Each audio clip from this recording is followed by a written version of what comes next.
The number one killer of these multi-founder companies is infighting between the founders. You don't see that typically in a solo founder, but with a solo founder, if the solo founder loses their mind, jumps the fence, now you got a problem because who's going to run the company?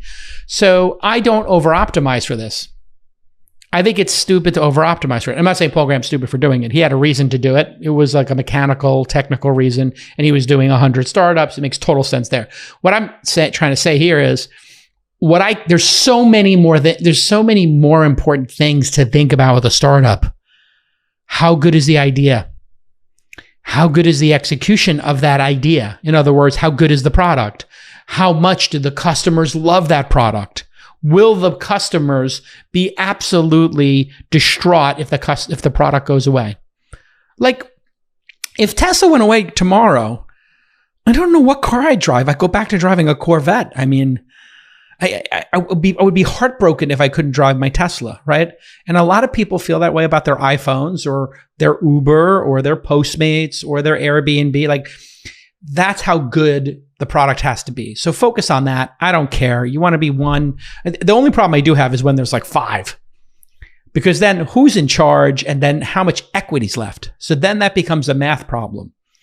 Solo founder gets diluted 20%, 20%, 20%, 20%. Okay, somewhere along the line, they own 20% of the company when it goes public, right? Or something in that range. You get 5 co-founders. Okay, VCs come in and take 30%. 5 co-founders, they give 10% to the employees. 5 co-founders have 12% each. Then they get diluted 20%. So they're down to 10%. They're down to 7%. And, when you start getting founders into the low single digits, you know what they start thinking? If I start over and I'm a solo founder, I can have 85% of this bleep in company. And I've seen it happen. And it's a real bummer. So you got to top off those founders. I have a little secret for that because I'm usually early in and I'm the early advocate.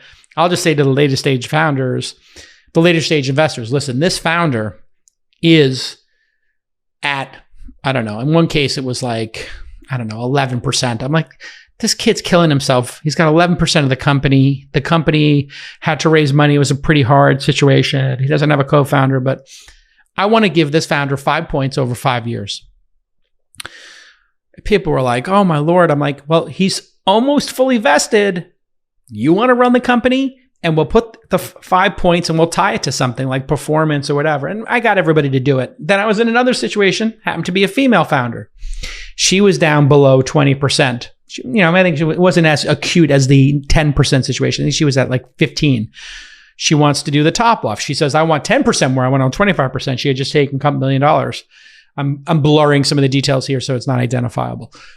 And I said, okay, I support you. But there's two other board members you have to win over with this thing. And so she said, will you talk to the board member? I talked to the board member. He's hardcore. He's like, no. Hit your numbers for a year. And then make a request. You still have 18 months left on your vest. When you're through this vesting schedule and you've hit this millions of dollars in revenue, then I think you can make that request. And I was like, okay. For me, I'm like, I just want to lock the founder in. I don't want them looking over their shoulder. So great question. I gave you a little more information than you asked for. But no, Jason@calacanis.com.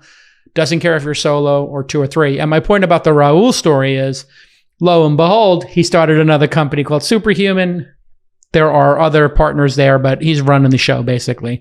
And I think he's kind of a solo founder. Although there might be some folks who consider themselves like on the founding team. So there's a lot of like nuance to this as well. The way you know who the founder is there somebody who owns 30 or 40% of the company? That's like a solo founder. And if there's 2 or 3, they own, typically 10 or 20% each, which can be a lot of money if you stick around.